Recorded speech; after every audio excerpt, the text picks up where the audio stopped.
Fin here for Stretford Paddock. I'm here with Andy Tate for the post-match reaction. Manchester United have been knocked out of the FA Cup 2-1 at Old Trafford. You've just come from the stadium. What can you say about that performance and that result? Very disappointing, very shocking performance. Apart from an opening 10 minutes, we had a couple of chances. You know who behind us had the chance to put us into a perfect position. Can't shoot, can't cross. Diego Dalot. Yeah, I mean, he had that early chance in the first half within the opening 3 or 4 minutes. Should have scored it, and that kind of set the tone for the game, didn't it? Yeah, and we had a free kick as well, and a couple of chances of fizzed the post. And after that, United sort of toned it down and just went, the lack of urgency, the lack of creativity, wanting, running. I mean, the squad, pretty much on paper, that was the strongest we could put out. And their goal, it was a mismatch of defensive errors, great save from the keeper, and but the rebound, it's bread and butter, innit? You just put it in the net, 1-0. And then later, the goalkeeper made a mistake, and to be fair, that's his first mistake of the season, and we got away with that, and he made a save, and we got away. But United, again, still didn't do anything. I seen an interaction with Diego Dalot and Mason Mount. Dalot got skimmed as it was played through the channel, and Mount got caught as well because he was trying to track the attacker, and it fizzed out to nothing. Yeah. And Diego Dalot went like that to high five to Mason Mount, and Mason Mount left him hanging. He's like, didn't want to know, mate. And the look on Diego Dalot's face was like, wow, do you know what I mean? I mean, that is what is the sort of frustration and the bad vibes within the club, and he left him hanging. And I thought that was, you could see it. It was only for a few seconds, but I seen it. People in the Stretford end seen it. But yeah, and we just didn't get going, Finn, in the first half, and it all fizzed out. And second half was pretty much the same as. Yeah. I mean, United were expecting, some sort of response from how we performed in that first half. Darren Fletcher, you can only imagine what he was saying in that half-time dressing room talk, but there was no response. Did you see a problem in terms of the body language? Yeah, he asked for a response from the fans to get behind the team, and I think the fans tried their best to get behind the team, but the players failed to respond, and it's disappointing. And the second half again, another mistake, and Danny Welbeck, great finish, and like he scored in the free kick in the result at Old Trafford. And at the Brighton game this season in the league, that was our best performance of the season, and there was nothing from that performance to match this one today. And 2-0 down, couple of substitutes, Lacey came on, sort of made a difference. We got a goal near the end, 5 minutes to go. Maguire came on. I thought it was Maguire who scored, but the only comfort I take is Sesko scored again. Yep. And that's like 3-2. Where was that 10 minutes before? Yeah. Honestly, too little, too late.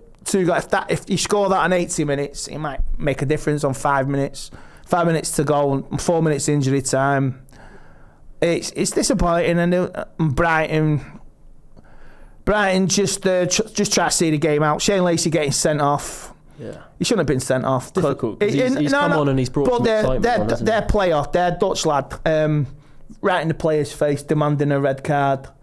You know what I mean? Yeah. What goes around comes around eventually. So it's one of those. I don't like when players demand players be sent off, and I feel sorry for the kid because I think he gets it. He's United through and through, and you've seen his performance. He hit the bar Wednesday against Burnley, and United were just shocking, and there was nothing there in the last few minutes. Brighton just saw the game out. The midfield was still the same, defensive errors. At the end, there was some serious heat towards that guy at the Stretford end, and I applauded a few players off. Yeah, but I didn't applaud him off. Yeah, you just give a thumbs down. That's what I did to all of them. It's disappointing. Do you get the feeling at all that there's a bit of disappointment within the squad in terms of how they carried themselves today and how they came across, that they might be upset that Amorim was sacked? Because it seemed like some of them were actually quite fond of him. Oh yeah, I can see him. Some of them were quite. Most of the squad were quite disappointed about him going with the powers that be upstairs. It's just like the state of affairs in the real world, isn't it? Political. They only hear what they want to hear. Certain prime ministers, certain presidents do what they want. They don't like it. Outside interference, they batten down the hatches. They make a sacrifice, get rid of the manager. It sort of reflects life in a way, to a point. But United, the powers upstairs, they only hear what they want to hear. And the narrative, they're blaming the players now because it wasn't our fault. It was Amrim's fault. He got himself sacked. Jason Wilcox, if you think you're that hot, why don't you take the management job? Announce it tomorrow on MUTV. Because I'm totally lost now with this club. Over the years, I've become immune to criticism. People slag me off. People mock United, mock me. I don't care. We all wanted what was right for United, but players can't take the chances, can't take criticism, and they run away. I mean, we all thought the Europa League final was the lowest, but I take one comfort: we're not Spurs. Yeah, we're not Spurs. We're not Spurs. But I think now there has to be, say, an announcement regarding for the rest of the season. Are you expecting that managerial change to come quickly? Do you think they'll announce that in a couple of days? There has to be some clarity between now and Wednesday. And we're getting some players back. Diallo's coming back. Mbeumo's coming back. Diallo had a really good AFCON. Yep. And they lost last night 3-2. But I hope that form reflects into the Premier League for him. Mbeumo as well coming back. Manchester derby next week, absolutely pivotal. And you know what? You won't be surprised if we did it. It would be very much. It would be typical Man United, then we'll ride. You can't ride that. If you beat City, you can't ride that for 16, 17 games, because 60 points will get you Europe. But where do you see the additional 28 points coming from? It's hard to see. We finished on 45 last season. Yeah. Could we even get past that? Because we've got the run of games we've got Manchester City, we've got Arsenal, is it Fulham, Tottenham, 4 out of the next 5, 3 out of the next 4 at home. And we have to see where we are. And I think we've got Everton on the horizon as well, midweek. West Ham away, I think, because, well, I have to double check the fixtures, but I don't see any positivity at this moment in time. The club, the directors, the manager, the players have all capitulated in this scenario, and there has to be some accountability. Yeah. In terms of the man who's going to lead us through those fixtures you've mentioned, do you have a preference between Solskjaer or Carrick in terms of that interim option? Do you think one of them is a stronger candidate? I'm not having Solskjaer again. I'm not going. I do not want to go down that road. No. I'm sick. I'd just rather give it Fletcher or Carrick and try and guide us through this turbulent time. And why not Solskjaer? Just because we've been there and tried that and it didn't work, or it ended nastily. It really ended nasty. And I don't want to go. We all saw that interview. We bounced. We all sang the songs. We started 6th. I said it to Jay. We started 6th. We finished 6th. A pandemic, 2nd, 3rd. But missed it out, bottled it in the Europa League final. Multiple opportunities in semi-finals. In one-leggers against Man City. In a one-legger against Chelsea in an FA Cup final. Rescheduled. They bottled it all away. And when the crowds come back, you get Varane, you get Ronaldo, and all of us, we beat Leeds 5-1. Look the part, don't we? Yeah. Even Fred looked the part. And then the season was an absolute shit show. Yeah. The crowds came back, the manager couldn't hack it, lose 5-0 to Liverpool, and what did he do? They all ran away. The players ran away. The manager ran away.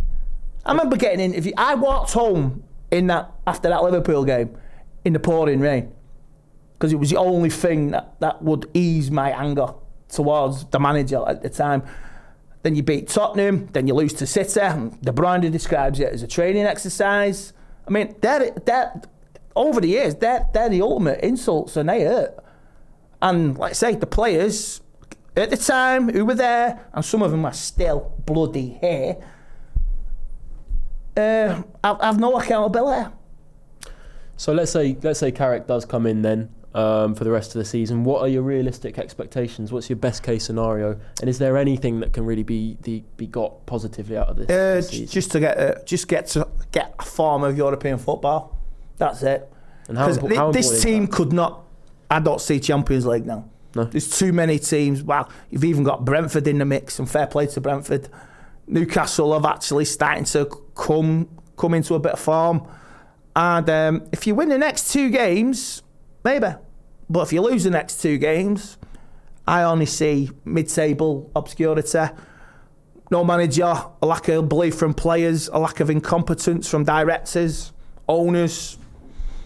And you got a little bit of Florida who's still raking it in and taking a mick out the fans. Barada, sacrifice him. Wilcox, sacrifice him. There'll be many more changes in this comedy that is Manchester United FC. Yeah, I think that pretty much sums it up, doesn't it? It is a bit of a comedy at this point. I won't subscribe to it. No, I'm tied to it by love, because I love this club so much.